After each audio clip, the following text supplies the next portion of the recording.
Hi students, இன்றைக்கி நாம் pro rata அலாட்மெண்ட்டோட தியரி ப்ளஸ் எக்ஸசைஸ் நம்பர் 7 ரெடியன் மூர்த்தி புக்கில் தான் பார்க்க போகிறோம். கார்ப்பரேட் அக்கௌண்டிங் இஷ்யூ ஆஃப் ஷேர்ஸில்.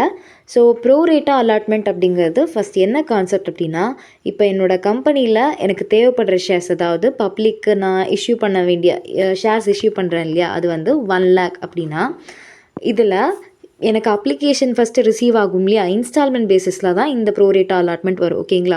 ஸோ இன்ஸ்டால்மெண்ட் பேசிஸ்னால் என்ன, எகெயின் நீங்கள் ஞாபகம் வச்சுக்கணும். இன்ஸ்டால்மெண்ட் பேசிஸ்னால் அப்படியே கேஷ் பே பண்ணாமல், அதாவது ஃபுல் அமௌண்ட் பே பண்ணாமல் பார்ட்டாக பே பண்ணுறது தான் இன்ஸ்டால்மெண்ட்னு சொல்லுவோம். ஸோ இதில் application, allotment and then first call, final கால்னு சொல்லிட்டு 4 ப்ராசஸ் இருக்குது. ஈவன் நடுவில் செகண்ட் காலும் வரலாம். ஓகேங்களா? ஸோ இப்போ அப்ளிகேஷன் மணி தான் ஃபஸ்ட்டு நாம் ரிசீவ் பண்ணுவோம்.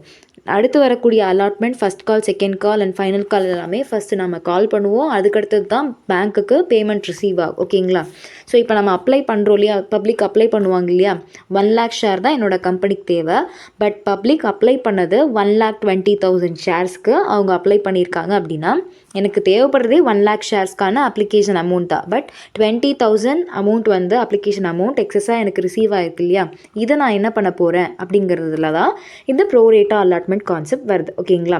ஸோ இது என்னன்னு சொல்லுவாங்க அப்படின்னா, ஓவர் சப்ஸ்கிரிப்ஷன் அப்படின்னு சொல்லுவாங்க. Over subscription in the sense I need only 1 lakh but excess of amount 20,000 I have receive from application. ஓகேங்களா? ஸோ அதாவது எனக்கு தேவைப்படுறது 1 lakh தான், பட் அதிகமாக நான் 20,000 அப்ளிகேஷன் மணி ரிசீவ் பண்ணியிருக்கேன். ஸோ இது என்ன பண்ணுவாங்க அப்படின்னா, ஒன்று கம்பெனி திருப்பி அந்த சப்ஸ்கிரைப் பண்ணாங்க இல்லையா அந்த பீப்புள்ஸ்க்கே ரிட்டர்ன் பண்ணிடுவாங்க.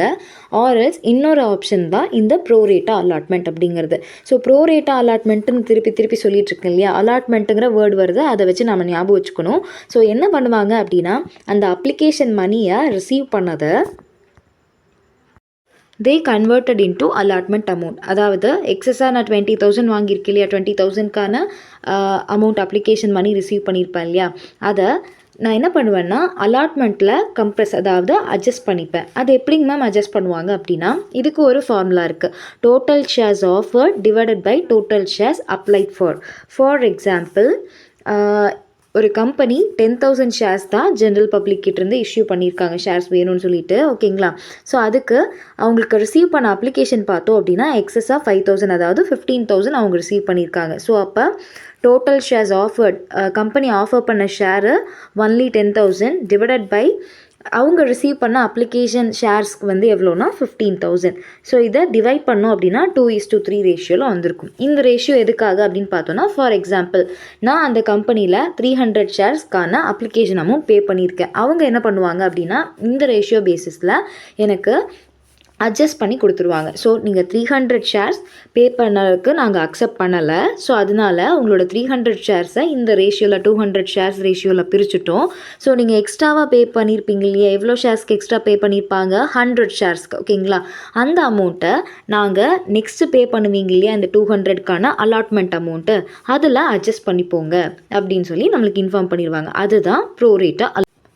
நம்ம பார்க்க போகிற சம்லையும் இதே மாதிரி ஒரு கான்செப்ட் தான் வரப்போகுது. So, RAM Limited invites application for 1,40,000 shares of ₹10 each. So, 1,40,000 share RAM Limited invite பண்ணியிருக்காங்க. ஒரு ஷேரோட வேல்யூ ₹10. ஸோ அதில் ₹2 application, ₹2 allotment and ₹6 for first and final call. ஓகேங்களா?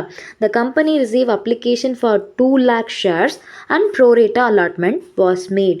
ஸோ அவங்களே தெளிவாக கொடுத்துட்டாங்க, ப்ரோரேட்டா அலாட்மெண்ட் நடக்குது. ஸோ எவ்வளோ ஷேர்ஸ் ரிசீவ் பண்ணியிருக்காங்க, 2 lakh share. The company offered for only 1,40,000 shares, but they received excess of 60,000 shares, isn't it? So அதாவது 1,40,000 shares தான் அவங்க ஆஃபர் பண்ணது, பட் எக்ஸஸாக 2 lakh shares அவங்க, அதாவது 60,000 ஷேர்ஸ்க்கான அமௌண்ட்டு எக்ஸஸாக ரிசீவ் பண்ணியிருக்காங்க. Pass necessary journal entry and prepare cash book. Assume all the instalment were duly received. So எல்லாமே ரிசீவ் பண்ணிட்டாங்க. அண்ட் தென் இதுக்கான journal entry and also cash book நாம் ப்ரிப்பேர் பண்ண வேண்டியது இருக்குது. ஓகேங்களா? ஸோ இப்போ பார்க்கலாமா?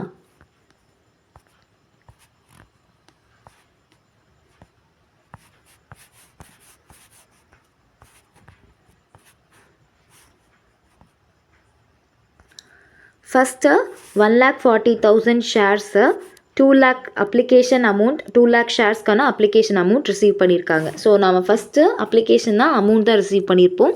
அப்புறமா தான் நம்மளுக்கு தெரிஞ்சிருக்கும் அது ப்ரோரேட்டா அலாட்மெண்ட், அதாவது ஓவர் சப்ஸ்கிரிப்ஷனா இல்லை நம்மளுக்கு தேவைப்படுற ஷேர்ஸை விட கம்மியான அப்ளிகேஷன் அமௌண்ட் ரிசீவ் பண்ணியிருக்கோமா அப்படிங்கிறது. ஓகேங்களா? ஸோ அப்போ இந்த சம்மில் 2 lakh ஷேர்ஸ்க்கான அமௌண்ட் அப்ளிகேஷன் அமௌண்ட் நான் ரிசீவ் பண்ணியிருக்கேன் அப்படின்னு சொல்லி ஒரு என்ட்ரி கொடுத்துருக்காங்க இல்லையா? ஸோ அப்போ பேங்க்குக்கு ரிசீவ் பண்ணியிருப்போம். பேங்க் அக்கௌண்ட்டில் தான், பேங்க்குக்கு தான், கம்பெனியோட பேங்க்குக்கு தான் அமௌண்ட் வந்திருக்கும். 2 ஷேர் அப்ளிகேஷன் அப்படிங்கிற நேமில் எவ்வளோ ஷேர்ஸ்க்கான அமௌண்ட் ஐ ரிசீவ்ட், 2 lakh ஷேர்ஸ்க்கான அமௌண்ட் ஐ ரிசீவ்ட் இல்லையா? ஸோ அப்போ 2 lakh share into application money 2 rupees calculate பண்ணோன்னா 4 lakh வந்திருக்கும்.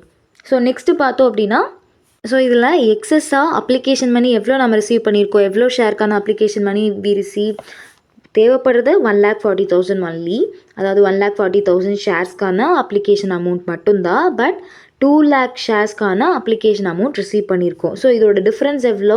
60,000. ஸோ அப்போ 60,000 இன்ட்டு அப்ளிகேஷன் மணி 2ன்னு கேல்குலேட் பண்ணோன்னா 1,20,000.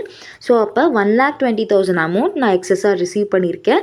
இதை தான் நம்ம என்ன பண்ண போகிறோம் அப்படின்னா ப்ரோரேட்டா அலாட்மெண்ட் பேசிஸில் சேஞ்ச் பண்ண போகிறோம். ஸோ அதை எப்படி சேஞ்ச் பண்ணணும்? First share application account debited to share capital account. இது நார்மலாக ஜென்ரலாக போடுற என்ட்ரி தான். பட் இங்கே நம்ம என்ன பண்ணியிருப்போம் அப்படின்னா 1,40,000 மென்ஷன் பண்ணியிருப்பாங்க. ஏன் மென்ஷன் பண்ணியிருக்காங்க?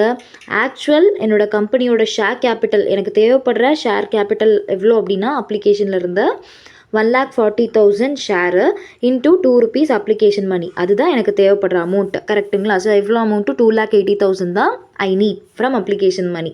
ஸோ அந்த ஷேர் அப்ளிகேஷன்லேருந்து ஷேர் கேபிட்டலுக்கு 2,80,000 ட்ரான்ஸ்ஃபர் ஆகுதுன்னு எப்பவும் போடுற கேஷுவல் என்ட்ரி போட போகிறோம். அடுத்தது, பட் நான் எவ்வளோ எக்ஸஸாக ரிசீவ் பண்ணியிருக்கேன்? 60,000 ஷேர்ஸ்க்கான அமௌண்ட் எக்ஸஸாக ரிசீவ் பண்ணியிருக்கேன் இல்லையா? அதை நான் என்ன பண்ண போகிறேன்? ப்ரோரேட்டா அலாட்மெண்ட் பேசிஸில் சேஞ்ச் பண்ண போகிறேன். எப்படி என்னோட ஷேர் அப்ளிகேஷன் அமௌண்ட் வந்து ஷேர் கேபிட்டலுக்கு ட்ரான்ஸ்ஃபர் ஆகுதுன்னு என்ட்ரி போட்டோமோ அதே மாதிரி தான் என்னோட ஷேர் அப்ளிகேஷனில் எக்ஸஸாக இருக்கக்கூடிய இந்த 60,000 ஓட ஷேரோட அமௌண்ட்டை ஷேர் அலாட்மெண்ட்டுக்கு நான் வந்து கன்வெர்ட் பண்ணிக்கிறேன், அட்ஜஸ்ட் பண்ணிக்கிறேன் அப்படின்னு ஒரு என்ட்ரி போடுறோம். ஸோ அதனால தான் 2 share allotment account 60,000 into 2 rupees 1,20,000 mention பண்ணியிருப்பாங்க. ஓகேங்களா? ஸோ அடுத்தது எப்போ போல் என்ட்ரி தான். இந்த ஒரு என்ட்ரி போட்டோம் அப்படின்னா நெக்ஸ்ட் இன்னொரு சின்னதாக ஒரு சேஞ்சஸ் இருக்கும், அது மட்டும்தான். நெக்ஸ்ட் கொஷின்குள்ளே போகலாம். ஸோ நாம் இப்போ அப்ளிகேஷன் மணி ரிசீவ் பண்ணதுக்கு அந்த அலாட்மெண்ட் மேட் ஆனதுக்கு ஒரு என்ட்ரி போட்டாச்சு. ஓகேங்களா? அடுத்தது அலாட்மெண்ட் 2 rupeesனு கொடுத்துருக்காங்க. ஸோ இப்போ தானேங்க மேம் நம்ம அட்ஜஸ்ட் பண்ணோம், அப்புறம் எதுக்குங்க மேம் 2 rupees போட்டிருக்கோம் அப்படின்னா, இந்த 1,40,000 ஷேர்ஸ்க்கு நாம் இன்னும் அலாட்மெண்ட்டுக்கு பிரிக்கலை. ஓகேங்களா? எக்ஸஸாக வந்து ஒரு 60,000 ஷேர்ஸ்க்கு தான் நாம் என்ன பண்ணியிருக்கோம் அப்படின்னா அப்ளிகேஷன்லேருந்து அலாட்மெண்ட்டுக்கு ட்ரான்ஸ்ஃபர் பண்ணியிருக்கோம்.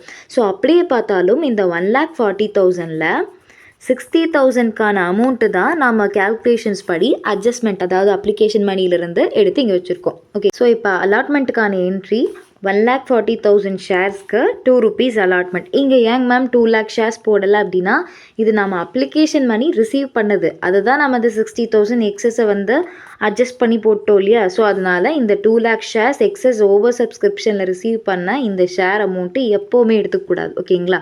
இது கண்டிப்பாக உங்களுக்கு கன்ஃபியூஸ் ஆகும். திருப்பியும் ஒரு தடவை அந்த சம் அந்த கதையெல்லாம் கேட்டுட்டு வந்தீங்கன்னா உங்களுக்கு புரியும். ஓகேங்களா? ஸோ அப்போ 1,40,000 share and allotment 2 rupees calculate பண்ணுமா? எப்போவுமே நம்ம கால் பண்ணுவோம் இல்லையா? Share allotment account debited to share capital account 1,40,000 shares into 2 rupees 2,80,000. அதே மாதிரி அலாட்மெண்ட்டை வந்து இப்போ கால் பண்ணதுக்கப்புறமா நம்ம பேங்க் அக்கௌண்ட்டுக்கு ரிசீவ் ஆகிருக்கும்.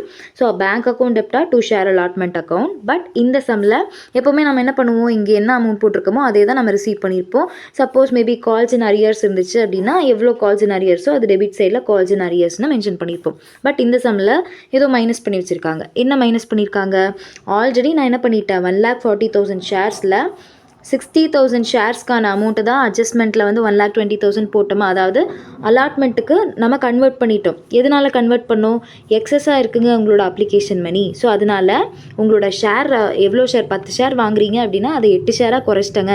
2 ஷேருக்கான அமௌண்ட்டை நீங்கள் அப்ளிகேஷன் மணி பே பண்ணியிருக்கீங்க இல்லையா, அதை வந்து நான் அலாட்மெண்ட்டுக்கு வந்து மாற்றிக்கிறேன் அப்படின்னு சொல்லியிருக்காங்க. அப்போ நான் அலாட்மெண்ட்டுக்கு மாற்றிட்டேன்னா 10 ஷேர் வாங்குகிற இடத்துல அலாட்மெண்ட்டுக்கு மாற்றும் போது 2 ஷேருக்கான அமௌண்ட் ஆல்ரெடி நான் கொடுத்துருப்பேன். ஓகேங்களா? அதே தான் இங்கேயும் ஸோ 1,40,000 ஷேர்ஸு அந்த ஷேரில் ஆல்ரெடி 60,000 ஷேர்ஸ்க்கு வந்து என்ன பண்ணிட்டாங்க, இந்த 2 lakh அப்ளிகேஷன் மணிக்கு வந்து கொடுத்து அலாட்மெண்ட்டுக்குன்னு சேஞ்ச் பண்ணிட்டாங்க. ஓகேங்களா?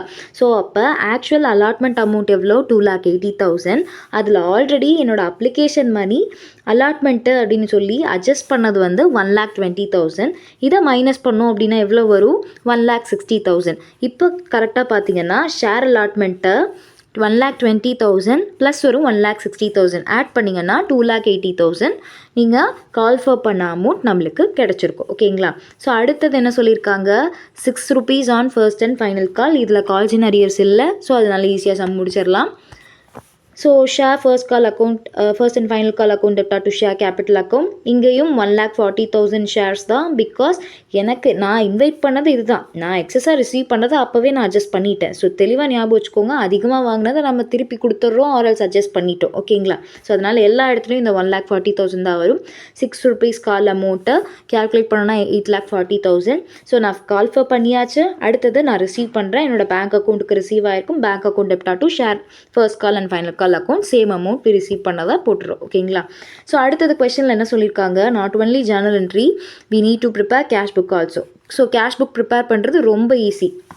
எப்படி ப்ரிப்பேர் பண்ணணும்னு ஈஸியாக சொல்லிட்டு உங்களோட கேஷ் புக்கை காமிக்கிறேன். ஸோ எங்கெல்லாம் பேங்க் அக்கௌண்ட் வந்திருக்கோ அங்கே எல்லாமே என்ன அர்த்தம், நான் அமௌண்ட் ரிசீவ் பண்ணிட்டேன் அப்படிங்கிறது தான். ஸோ கேஷ் புக்குங்கிறது என்னது, கேஷ் உள்ளே வந்திருக்கிறது, கேஷ் வெளியில் போயிருக்கிறது, அதை மட்டும்தான் நம்ம என்ட்ரி போட போகிறோம். இங்கே எங்கேயாவது கீழே 2 பேங்க் அக்கௌண்ட்னு இருக்கா, ஏன்னா என்னோட கம்பெனி விட்டு வெளியில் போயிருந்துச்சுன்னா தான் 2 பேங்க் அக்கௌண்ட்னு போடுவோம். இங்கே எங்கேயாவது இருக்கா, இது ஃபுல்லாமே நம்ம கம்பெனிக்குள்ளே எதெல்லாம் வந்துச்சோ அதை மட்டும்தான் எழுதியிருப்போம். ஸோ கேஷ் புக்லையும் அதே தான் எழுத போகிறோம். So first bank account share அப்ளிகேஷனுங்கிற நேமில் என்னோடய கம்பெனிக்குள்ளே வந்திருக்கு. ஓகேங்களா? ஸோ இப்போ கேஷ் புக்கில் பார்த்தீங்கன்னா 2 ஷேர் அப்ளிகேஷன், என்னோடய கம்பெனிக்குள்ளே எவ்வளோ அமௌண்ட் வந்துச்சு அப்ளிகேஷனுங்கிற பேரில் 4 lakh வந்துச்சு. அந்த 4 lakh மென்ஷன் பண்ணியிருப்போம். அடுத்தது ஷேர் அலாட்மெண்ட். ஸோ பேங்க்குன்னு சொல்லிட்டு ஷேர் அலாட்மெண்ட் 1,60,000. இங்கே எப்படிங்க மேம் மைனஸ் தானே பண்ணியிருக்கீங்க, 1,60,000 மட்டும் போட்டால் போதுமா அப்படின்னா, அதுதான் நம்ம ஆல்ரெடி எக்ஸஸாக அப்ளிகேஷன் மணி ரிசீவ் பண்ணது தான் இங்கே போட்டிருக்கோம் இல்லையா. ஆக்சுவல் ஷேர் அப்ளிகேஷன் அமௌண்ட் எவ்வளோ, 2,80,000 தான். ஆனால் இங்கே 4 lakhன்னு இருக்குல்லங்க மேம். அப்புறம் நம்ம இங்கே மிஸ்டேக் ஆகாதுன்னா கண்டிப்பாக ஆகாது. ஏன்னா இந்த 4 lakhல பேலன்ஸை தான் நம்ம என்ன பண்ணிட்டோம், 1,20,000 அதுதான் இந்த அலாட்மெண்ட் கூட மைனஸ் பண்ணியிருக்கோம். ஓகேங்களா? ஸோ அதனால் பேங்க்குங்கிறத மட்டும் ஞாபகம் வச்சுக்கோங்க. ஓவராக நம்ம யோசித்தோம் அப்படின்னா அதை கிரிட்டிக்கலாக புரிஞ்சு சுற்றி வர மாதிரி இருக்கும். ஓகேங்களா? ஸோ அதனால் எங்கெல்லாம் பேங்க் அக்கௌண்ட் இருக்கோ அதை நாம் வந்து மென்ஷன் பண்ணணும் அப்படிங்கிறத ஞாபகம் வச்சுக்கோங்க. ஸோ 1,60,000 என்ன நேமில், ஷேர் அப்ளிகேஷனுங்கிற நேமில். அடுத்தது ஃபர்ஸ்ட் அண்ட் ஃபைனல் காலில் ஒரு பேங்க் அக்கௌண்ட் இருக்கும், 8,40,000. to first and final call 8,40,000 போட்டாச்சு. ஸோ டோட்டல் கேல்குலேட் பண்ணுறோம். இங்கே நம்ம எதுவுமே அமௌண்ட் கொடுக்கல, ஸோ அதனால் டோட்டல் கேல்குலேட் பண்ணுறோம். 14,000 வந்திருக்கும். ஸோ பேலன்ஸ் இன் ஃபிகர்லேயும் 14 lakhs வந்திருக்கும். பேலன்ஸ் இன் ஃபிகர்லேயும் கேரி டவுன் பண்ணுறோம். ஸோ இது என்னோட கிரெடிட்டுக்கு ட்ரான்ஸ்ஃபர் ஆகிருக்கும். இதே தான் நெக்ஸ்ட் இயர் போடும்போது ஆர் நெக்ஸ்ட் மந்த் போடும்போது ப்ராட் டவுனில் கொண்டுட்டு வந்திருப்போம். ஓகேங்களா? புரிஞ்சிச்சா? ஸோ நெக்ஸ்ட் கிளாஸில் 4 ஃபீச்சர்னால் என்னென்னு பார்க்கலாம். அதுக்கு முன்னாடி issue of premium and discount பார்க்கணும். அது ஒரு குட்டி சம் தான், பார்க்கலாம். ஓகேங்களா? தேங்க்யூ. ஸோ வீடியோஸ் ஃபாலோ பண்ணுறவங்க கொஞ்சம் சப்ஸ்கிரைப் பண்ணிவிட்டு ஃபாலோ பண்ணுங்கள். அப்போ தான் நான் லிங்க்ஸ் ஷேர் பண்ண தேவையில்லை. அதே மாதிரி உங்களுக்கு போஸ்ட் போடாமே உங்களால் ஈஸியாக வந்து சம்ஸாக ஃபாலோ பண்ணிக்க முடியும். தேங்க்யூ.